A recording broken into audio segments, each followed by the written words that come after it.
எங்களை எல்லாம் வரவேற்ற கூட்டுறவு சங்கத்து மன்ற இணை பதிவாளர் நண்பர் திருகுண ஐயப்பதுரை அவர்களே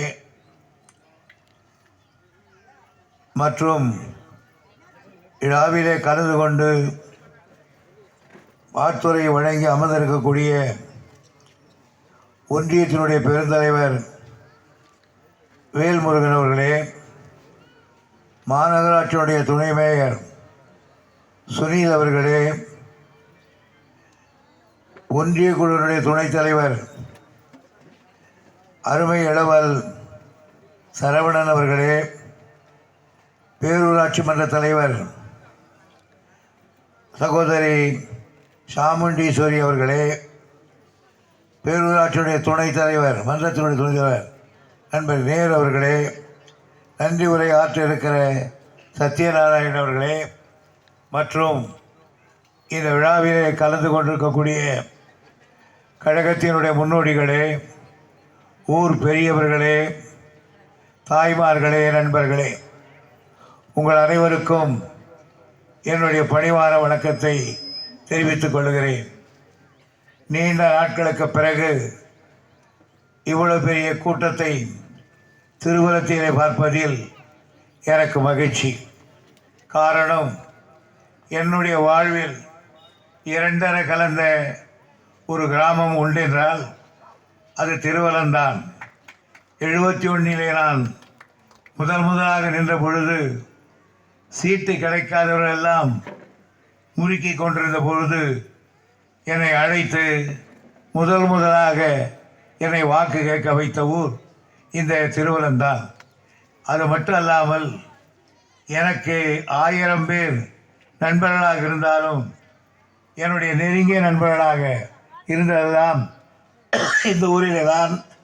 பெரியவர் நடேசனார் அவர்கள், மறைந்த என்னுடைய நண்பர் சச்சிதானந்தம் அவர்கள், இப்படி பல பேர்கள் இந்த ஊரிலே உண்டு.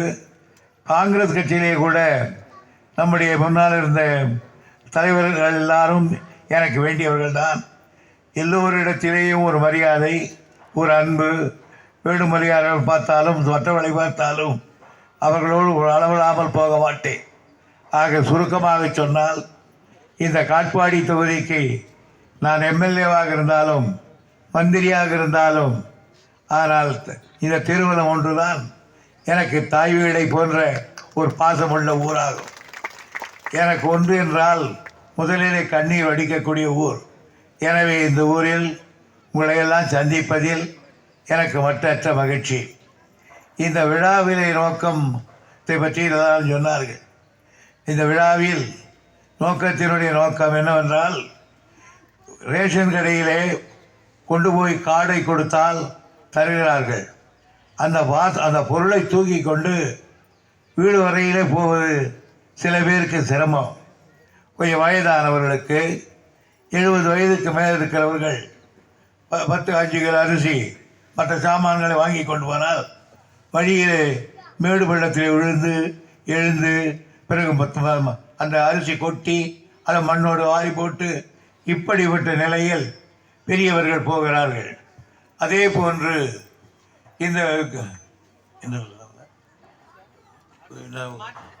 மாற்றுத்திறனாளிகள், அந்த நண்பர்கள் சமுதாயத்திலே இரக்கத்துக்கு உரியவர்கள்.